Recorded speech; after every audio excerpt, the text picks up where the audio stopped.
Olá, como você está? Quero te fazer uma pergunta. Se você tomou uma decisão sobre algo que você vai fazer, por que que você fica perguntando para as pessoas o que elas acham? A gente tem uma mania, principalmente se você teve uma infância do qual você tinha as suas vontades muito rejeitadas. Por exemplo, quando você queria fazer algo, você era silenciado, você não era aprovado. Ou você era apenas visto, recompensado, elogiado quando você fazia algo, então seu cérebro foi condicionando, eu só sou algo quando eu faço. Tem pessoas que estão sempre fazendo, fazendo, fazendo. Você conhece gente que é assim?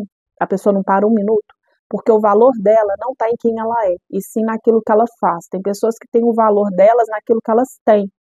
Então, quando eu sirvo as pessoas, eu tenho valor, e não eu tenho valor por aquilo que eu sou. Quando eu tenho algo, eu tenho valor para as pessoas e não por aquilo que eu sou. Pessoas às vezes que têm dinheiro, têm uma posição, têm status, têm fama, têm uma condição financeira, têm contatos, né? É uma pessoa que acaba sendo muito requisitada por aquilo que ela tem, por aquilo que ela oferece. Pessoas que estão sempre servindo, ajudando, emprestando, fazendo, acontecendo, são pessoas requisitadas por aquilo que elas oferecem, que elas fazem. E, infelizmente, muitas pessoas acabam condicionando a sua identidade a isso, aquilo que elas fazem ou aquilo que elas têm, e não aquilo que elas são. Nisso, elas acabam tendo dificuldade para poder tomarem decisões. Por quê? Fica sempre aquilo no subconsciente. Se eu fizer e desagradar fulano, se eu fizer e tal pessoa não gostar, e se eu fizer e eu me der tão bem a ponto de tal pessoa ficar mal? Você acredita que existem pessoas que quando começam a crescer na vida, elas dão um jeito de ficar ali naquele patamar, porque elas sabem que se elas elevarem demais, algumas pessoas da vida dela não vão acompanhar. Vou te dar um exemplo aqui. Pode chegar uma fase da sua vida que você vai querer viajar com a sua família, vai querer desfrutar coisas com a sua família, você, seu marido, seus filhos, se você for homem, né, você, sua esposa, seus filhos, e às vezes os seus pais vão ficar, às vezes os seus irmãos, primos, sobrinhos, pessoas que você gosta, não é sempre que eles estarão. Então, para a pessoa não desgrudar, não desvincular, não deixar para trás, ela não eleva o nível dela, seja financeiro, seja intelectual. E sabe o que é interessante? Porque isso é um atraso de vida, só que a pessoa não percebe. Porque se todas as vezes em que você tomar uma decisão, você ficar perguntando para as pessoas, esperando aprovação, validação, direção, isso vai atrasar a sua vida. Deus, ele nos chamou para fazer a vontade dele. Só que tem muitas pessoas deixando de agradar o Criador, preocupadas em agradar as criaturas. E não foi isso que Deus chamou para você fazer. O plano de Deus é o seguinte, é basicamente o mesmo para todo mundo, fazer a vontade dele, pregar o evangelho, amar a Deus sobre todas as coisas, perdoar, honrar a Deus em tudo, colocar Deus em primeiro lugar verdadeiramente, fazer a obra dele para ele. Desculpa, que eu estou recuperando de gripe, com sinusite, rinite. E tem pessoas que não fazem para Deus, elas fazem para elas. Elas não fazem para que Deus seja glorificado, elas fazem para que elas sejam vistas, honradas, né? Então a gente tem que tomar muito cuidado com a intenção do nosso coração, porque Caim, ele foi rejeitado antes mesmo dele colocar a oferta dele lá. Porque quando ele estava indo levar aquela oferta dele, já tinha sondado o coração dele. E nessa das pessoas quererem a aprovação de outras pessoas, a gente precisa entender o seguinte, a vontade de Deus, ela tem que prevalecer. Só que na maioria das vezes, quando a gente decide fazer a vontade de Deus, viver o propósito de Deus, a totalidade, a gente vai desagradar muitas pessoas. Por exemplo, quando eu uso o meu Instagram para poder falar sobre coisas que às vezes Deus coloca no meu coração, coisas que eu vejo, né, principalmente em relação ao evangelho, coisas erradas, eu desagrado muitas pessoas. Eu sou terapeuta de mulheres, estudante de teologia. Se você caiu aqui de paraquedas, seja bem-vindo, se inscreva para poder receber mais conteúdo, seja muito bem-vindo. Sou cristã, mãe de 2. E quando eu falo, por exemplo, de pessoas que comem compulsivamente, pessoas que estão comendo suas emoções, tem gente que não gosta. Já fizeram vários comentários comigo, né? Já teve coisa que chegou no meu ouvido. E tem gente que não gosta. Ela tá me ofendendo. O que ela fala me magoa. Para e pensa. Se o que eu estou falando é a verdade, se está doendo, por que não resolver isso para parar de doer? Porque se a verdade ela liberta, não quer dizer que ela não vá doer. Existem liberdades que elas são dolorosas. Existem liberdades que não é só virar a chavinha e abrir a porta e você sair lá de dentro, não. Tem liberdade que para você sair dali é doloroso. É doloroso. A sensação, às vezes, é que dói mais quando você sai da prisão do que quando você entrou. Até porque, dependendo do tempo que você estiver ali, você pode acabar se acostumando. Já viu quando você fica muito tempo segurando algo? No início, o seu braço começa a doer, fica doendo, fica dormente, fica pesadíssimo, só que chega uma hora que você se acostuma. Aí você fica com o braço assim, ó, você nem percebe mais. Mas na hora que você soltar, que você começar a mexer, mas vai doer, mas vai doer, vai doer. E é isso que muitas pessoas não querem passar, esse processo de libertação, porque é um processo doloroso. Quando a gente tem entendimento de que eu olho para lá, eu vejo um pedaço do céu, porque tem uma casa aqui, então assim, daqui para cá, a casa tá tampando a minha vista. Então eu tenho um quadradinho ali e eu consigo ver o céu. Quando a gente tem entendimento de que fazer a vontade é como se Deus estivesse me olhando falar. Quando a gente tem entendimento de que fazer. Eu não sei porque que eu tô falando isso, eu tô até emocionada. Quando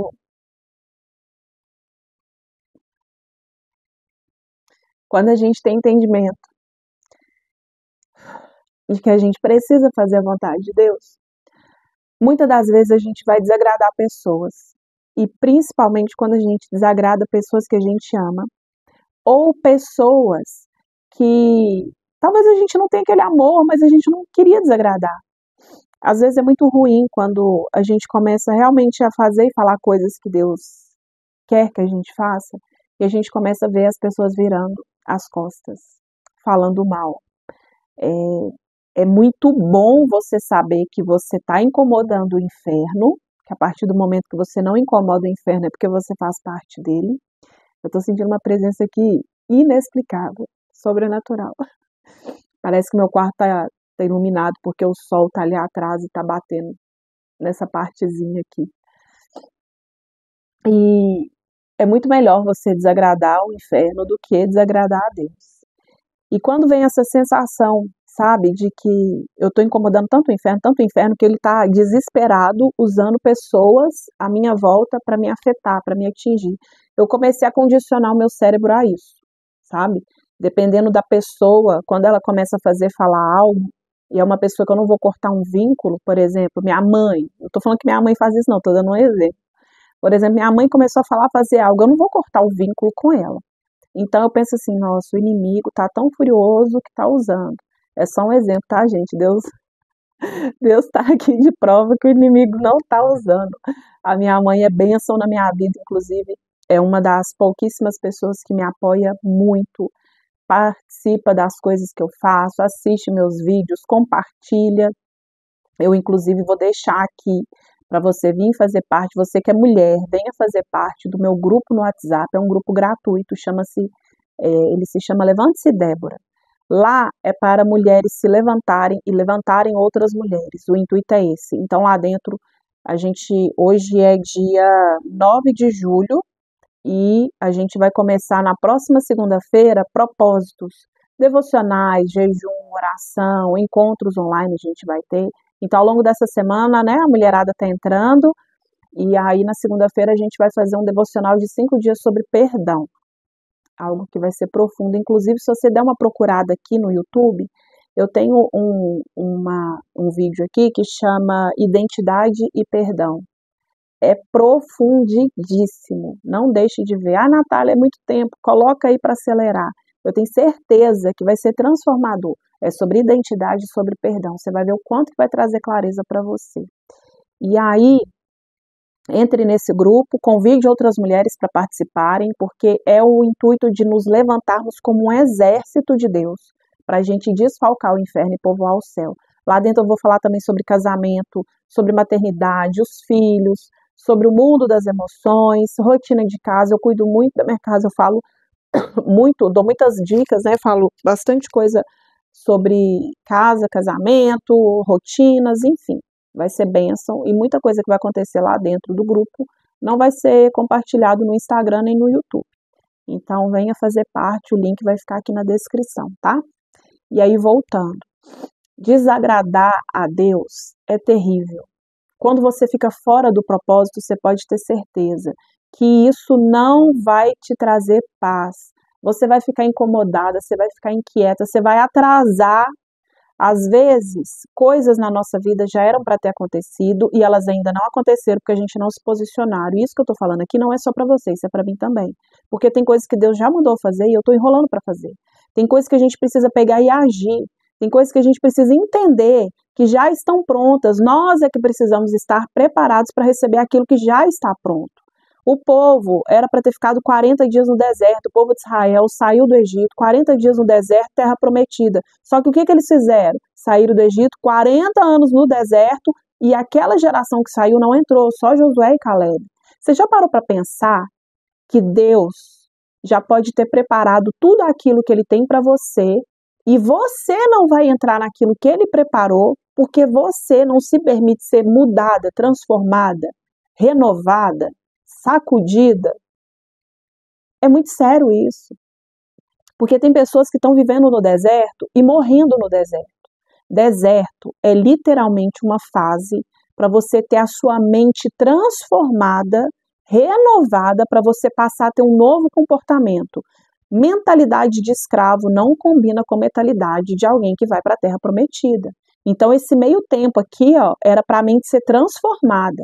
Era para a mente ser renovada, era para deixar de ser escravo, para passar a ser agora o dono do próprio negócio, era para deixar de trabalhar de segunda a segunda e passar agora a ter relacionamento com Deus. Então era para ter essa mudança completa. A mentalidade precisava, esse meio tempo aqui, ó, precisava ter Romanos 12:2. Sai do Egito, Romanos 12:2, para viver a boa, perfeita e agradável vontade de Deus. Não tem como você viver essa boa, perfeita e agradável vontade de Deus se você se conformar com este mundo, porque eles estavam conformados com o Egito, e se você não ter a sua mente transformada e renovada através daquilo que o Espírito Santo vai te trazendo de convencimento. Então, os 40 anos no deserto ainda não foram suficientes para vários terem essa transformação.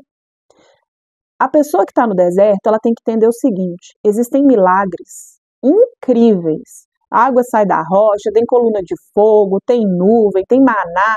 Só que aquilo dali é uma provisão enquanto você está em uma fase que você não está produzindo. Deserto, você é totalmente sustentado por Deus, acolhido por Deus, mantido por Deus. Só que quando você entra na Terra Prometida, não tem mais aqueles milagres do deserto. Na Terra Prometida, você vai começar a produzir, você vai começar a fazer, você vai começar a multiplicar, você vai começar a viver milagres que também no deserto não teria, porque a mentalidade não vai dar conta. Entenda que existem milagres que Deus vai fazer na sua vida, que se você não tiver já a sua mente transformada, renovada, você não vai ter mentalidade para receber. O filho pródigo, gente, ele é o melhor exemplo para você entender, para eu começar a encerrar esse assunto, para você entender que se você tiver mentalidade de filho pródigo, você vai pegar aquilo que Deus tem para você vai desperdiçar, gastar, ficar com menos ainda do que você tinha, ficar zeradaço, abaixo, sub-zero, subsolo, se perder, se afastar de Deus e voltar todo estrupiado. Graças a Deus que Ele nos recebe de volta. Mas eu estou falando isso para você ter entendimento que muito melhor do que você pegar uma herança e perder, é você receber essa herança e multiplicar. Porque ele recebeu a herança no tempo errado. Herança você recebe de quem morreu. Ele pediu uma herança enquanto o pai estava vivo. Às vezes, o seu relacionamento com Deus está afetando, inclusive, naquilo que você tem que receber. Porque será que você está se relacionando com Deus como alguém que está vivo? Ou você está focando, esperando morrer? Sabe? Por mais que a gente saiba que Deus ele é eterno, né? Ele não existe, ele é. O relacionamento do filho pródigo mostrava que era um relacionamento, pelo menos ali naquele momento, apenas de interesse. Eu não estou nem aí se meu pai está vivo, se meu pai já morreu, se meu pai morreu, eu quero o que é meu, o que me cabe. E muitas pessoas estão se relacionando com Deus dessa forma. Eu quero aquilo que o Senhor tem para mim, mesmo que a gente não tenha relacionamento, mesmo que a gente não tenha um tete-a-tete, mesmo que eu não converse, mesmo que eu não ore, mesmo que eu não jejue, mesmo que eu não leia a Bíblia. Eu quero aquilo que me cabe. E às vezes a gente ainda está exigindo algo que a gente nem tem direito, porque herança foi aquilo que o pai preparou. Ou seja, o filho não fez nada. Ele pode ter ajudado, ele pode ter plantado alguma coisa, ter cuidado de um boi, sim, mas aquilo dali veio do pai. E às vezes a gente quer uma herança que não foi a gente quem preparou, não foi a gente quem fez, e a gente exige receber uma coisa sem ter um comportamento adequado para poder receber aquilo dali. Que você possa ter entendimento de que a aprovação, ela tem que vir de Deus. Se você já decidiu se posicionar em Deus, se levantar como Débora, fazer a vontade de Deus, não espere validação, aprovação das pessoas, até porque vai ter gente que vai te apoiar? Vai. Vai ter gente que vai te incentivar? Vai. Vai ter gente que vai falar, vai, vou com você, vou te ajudar, que não sei o quê. Mas vai ter gente que vai falar para você não ir. E aí? Se você depender das pessoas para te aprovarem, quando alguém te desaprovar, você para. Se você é a pessoa que depende de elogios, você fica esperando elogio para se motivar. E quando recebe crítica, você para. Então não dependa nem de crítica nem de elogio. Alguém te criticou? Vê se de repente tem algo ali para você aprender, porque às vezes você precisa mudar alguma coisa. O que não serve, você joga fora. Alguém te elogiou? Olha o que você fez de bom, em cima daquilo que a pessoa falou, olhe se de repente até pode melhorar. E pronto. Agora, a sua motivação, ela tem que ser Deus. Eu faço para Deus, eu faço porque Deus me ama, eu faço porque Deus me escolheu, eu faço porque eu quero agradar a Deus, eu faço porque eu quero obedecer a Deus, eu faço porque eu quero fazer a vontade de Deus, mesmo que isso custe a minha vontade. Que você possa ter esse entendimento de que se você já decidiu o que você quer, você não tem que esperar as pessoas te aprovarem, porque quem te chamou já te aprovou. Agora, parta para a ação e faça com que a vontade de Deus ganhe vida através da sua vida. Se você gostou desse vídeo, se inscreva para você poder receber mais. Não deixe de clicar, você que é mulher. Clica aqui no link para poder entrar no grupo do WhatsApp. Se você for homem, mande para sua esposa, para sua irmã, para sua mãe, para as mulheres que você conhece. Compartilhe no grupo da igreja. Vamos juntas nos levantar e levantar outras mulheres. Graça e paz.